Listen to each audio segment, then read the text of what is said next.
You're listening to Skeptoid. I'm Brian Dunning from Skeptoid.com. DDT, the secret life of a pesticide. Put on your respirator and hazmat suit because today we're pointing the skeptical eye at the claims on both sides of the DDT question. DDT is an insecticide in use since the 1930s. At first, its basic use was to kill mosquitoes that transmit malaria, lice that transmit typhus, and other insect disease vectors like tsetse flies, at which DDT is extremely effective. It was so successful in World War II that its discoverer was awarded the Nobel Prize in Medicine in 1948.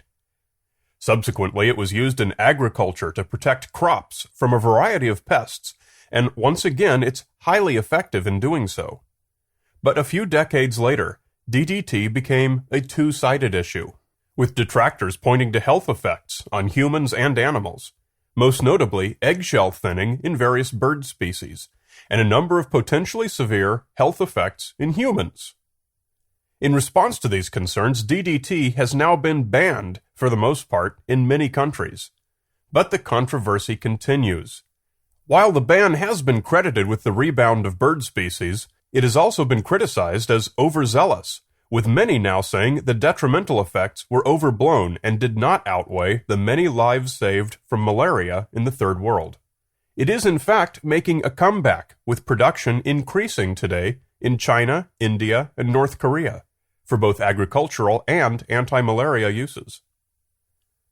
And so we ask the question, is one side completely wrong and one side completely right?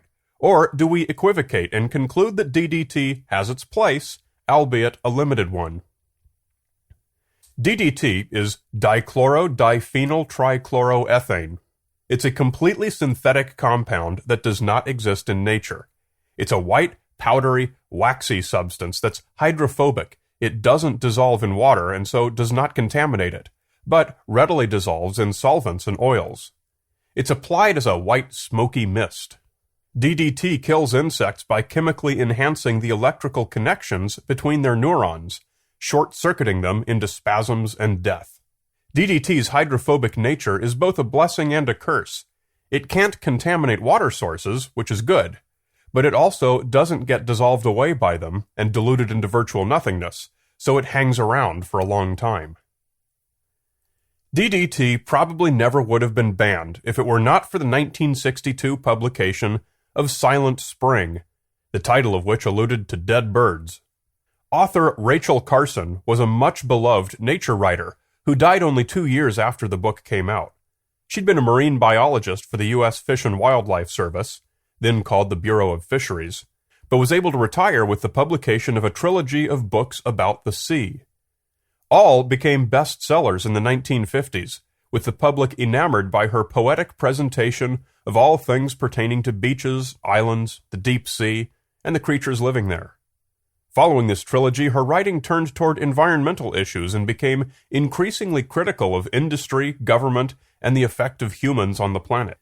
Silent Spring was serialized in The New Yorker before its publication, and it was probably the most scathing of her works, though beautifully written. It charged DDT with being a health hazard and with widespread environmental destruction, particularly to bird populations, and was unquestionably the turning point which resulted in DDT's bans in the United States and other countries. In fact, as one Environmental Protection Agency writer put it, Silent Spring played in the history of environmentalism roughly the same role that Uncle Tom's Cabin played in the abolitionist movement. Rachel Carson's list of posthumous honors is a long one, showing what deep roots Silent Spring thrust not only into the environmental movement, but also into the public psyche. President Jimmy Carter awarded her the Presidential Medal of Freedom. She appeared on postage stamps in several countries. A bridge in Pittsburgh is named after her, as is a government building in Harrisburg. The number of schools, parks, nature refuges, scholarships, and scholarly prizes named for Rachel Carson would fill a page. Silent Spring's principal thesis was that DDT harms bird populations through eggshell thinning. The mechanism by which DDT does this is now largely but not completely understood. In summary, it interferes with the delivery of calcium carbonate to the eggshell gland, and the eggs that are laid have thinner shells. Shells that are too thin can lead to the death of the embryo. This eggshell thinning is the primary environmental concern over DDT. It's been about 5 decades since Silent Spring was published, and we've learned a lot in those years. One thing we've learned is that DDT is only one of many causes of eggshell thinning. Other culprits include lead and mercury toxicity, oil, phosphorus and calcium deficiency, and dehydration.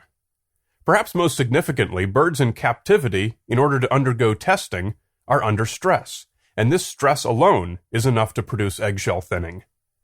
Although DDT's mechanism for eggshell thinning is plausible, many studies throughout the 1970s and 1980s failed to correlate such thinning with high levels of DDT, even extremely high levels. Other studies have confirmed Rachel Carson's findings.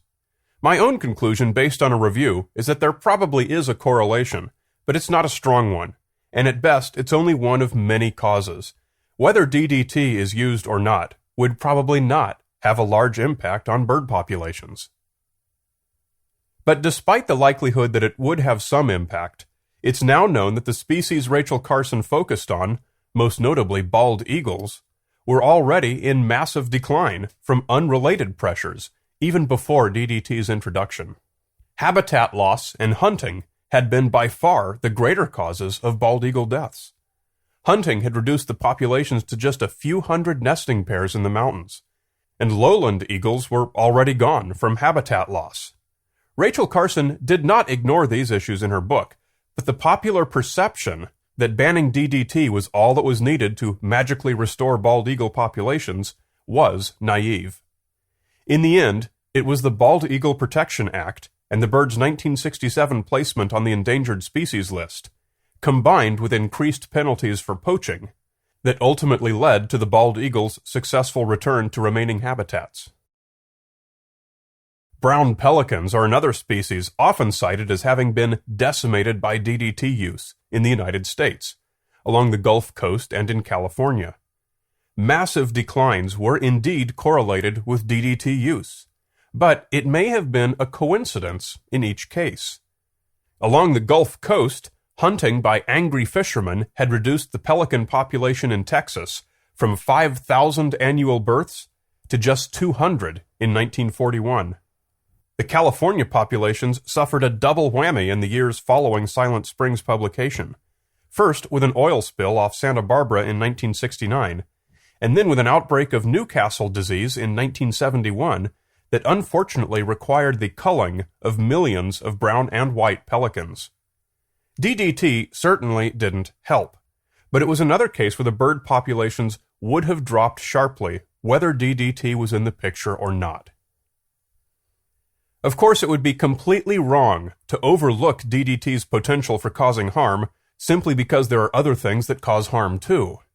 All we can do is our best to quantify exactly what the risk really is, and then the decision to ban or not becomes a cost-benefit analysis, which is no longer a science question. Everyone has their right to their own opinion on what's most important, and in the United States, we chose the birds. Silent Spring's legacy may have been good for the birds, but not so much for human populations in the Third World. DDT is one of the most effective pesticides ever discovered for fighting malaria. Although DDT remains legal for insecticide use in most areas where malaria is a major killer, the money for fighting the mosquitoes often comes from donors in wealthy countries like the United States. Such wealthy donors have often had little personal exposure to the issues, and can sometimes have a skewed perspective when it comes to bald eagle eggshells in the United States versus the deaths of children in Mozambique. Writing in the Nature Medicine journal, malaria advocate Professor Amir Adaran criticized American environmental groups for opposing the public health exceptions of DDT bans. Environmentalists in rich developed countries gain nothing from DDT, and thus small risks felt at home loom larger than health benefits for the poor tropics. More than 200 environmental groups, including Greenpeace, Physicians for Social Responsibility, and the World Wildlife Fund, actively condemn DDT. As a result of these pressures, many donations now coming from wealthy nations are now contingent upon DDT not being used. which leaves the poor nations with fewer options, often too expensive and less effective, and children die. Up to 3 million people die of malaria each year, most of them in Africa. DDT, while it does have environmental and health concerns, like all pesticides, is not known to have ever killed anyone. If we shelve our most effective tools, hoping that something perfect will come along that has no potential downside, we'll wait forever, and thousands will continue dying every day. These are the cases where wealthy environmental groups appear to do their best to justify their elitist stereotype, at the expense of brown people. Rachel Carson absolutely acknowledged DDT's importance to fighting malaria, but was quick to point out another downside: acquired resistance. After 6 or 7 years, mosquito populations develop resistance to DDT. However, this is the case with all pesticides. It is not a reason to avoid DDT per se. Moreover, we've since learned that it is still effective against resistant mosquitoes, only a little less so. Susceptibility in resistant strains goes down to 63%, as opposed to 87% in non-resistant strains. Even among resistant mosquitoes, DDT is an exceptionally effective repellent. Houses treated with DDT are avoided by all mosquitoes, resistant or not. But like all synthetic chemicals, DDT has been blamed for virtually any human illness imaginable. Some say it causes cancer, diabetes, hyperthyroidism, loss of fertility, that it functions as an endocrine disruptor, and more. The World Health Organization classifies it only as moderately hazardous, and in response to all the wildly conflicting studies of its cancer-causing effects in animal tests, the U.S. Environmental Protection Agency classifies it as a probable carcinogen. The claims that DDT definitely causes cancer or anything else are not supported by the data, but obviously it's a risky compound that we don't want to expose anyone to if we don't have to. And so, again, we're outside of science questions and down to risk assessment. DDT does have its place, and its current usage is probably not too far off of what it should be.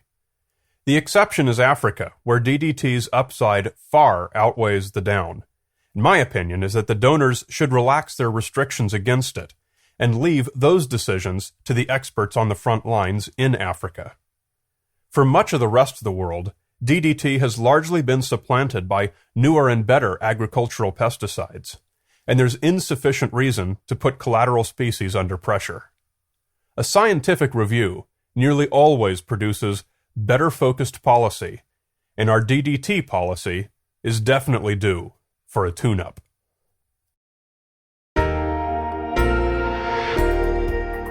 Skeptoid is made possible by financial support from listeners. Come to Skeptoid.com and click on Support Skeptoid. You're listening to Skeptoid. I'm Brian Dunning from Skeptoid.com.